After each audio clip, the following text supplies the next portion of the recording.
सबको मेरा नमस्ते। मैं राजेश शर्मा, मैं बिहार से हूँ। मैं अमृतसर कॉलेज ऑफ नर्सिंग में अभी पढ़ रही हूँ और मैं आपको कॉन्स्टिपेशन यानी कब्ज के बारे में कुछ बताना चाहती हूँ। ठीक है, तो कब्ज होता क्या है आपको पता है? आप लोगों को पता है कब्ज क्या होता है? हाँ, तो कब्ज पाचन तंत्र की उस स्थिति को कहते हैं जब हमें मल त्याग करने में कठिनाई होती है। जैसे हम अच्छे से वॉशरूम जाते हैं तो हम अच्छे से मल त्याग नहीं कर सकते हैं।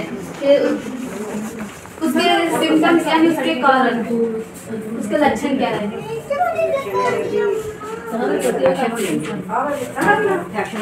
हाँ जी, तो मल त्याग करने के दौरान हमें दर्द महसूस होता है या फिर तनाव महसूस होता है। हम अच्छे से मल त्याग नहीं कर सकते हैं। फिर उसके बाद होता है हमारे पेट में गैस हो जाता है, हमारा पेट सूज जाता है।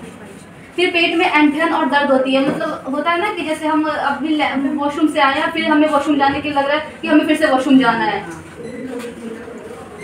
और इसका ये भी हो सकता है कि जैसे हम एक हफ्ते हम रोज वॉशरूम नहीं जाते हैं, हम एक हफ्ते में 2 से 3 बार ही जाते हैं।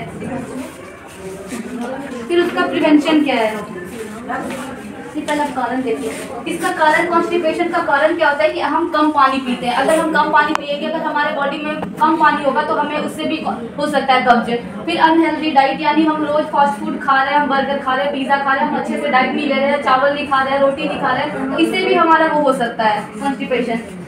और अगर हम फाइबर, यानी जैसे सेब होता है ना, सेब में फाइबर होता है, तो अगर हम एक सेब खाते हैं तो उससे हमारा भी हो सकता है कि हमारा पेट सही रहता है। फिर डिप्रेशन या स्ट्रेस। डिप्रेशन मतलब अगर आपको किसी चीज़ की स्ट्रेस है, अगर आप अच्छे से नहीं सोते हैं, अगर आप अच्छी नींद नहीं लेते हैं, तो उससे भी आपके पेट में कब्ज बन सकता है।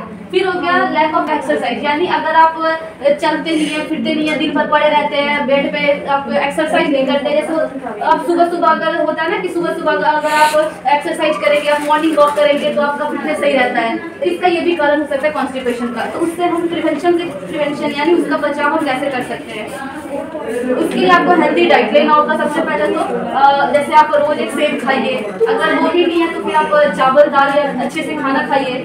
फिर ड्रिंकिंग लॉट्स ऑफ वाटर, यानी आप ज़्यादा से ज़्यादा पानी पीजिए। फिर फिजिकल एक्टिविटी, यानी जो घर में जो काम होता है उसको आप काम अपने आप कीजिए, किसी की सहायता उतना मत लीजिए, उससे क्या। फिर अवॉइड फास्ट फूड, आप बर्गर पिज्ज़ा ये सब रोज मत खाइए।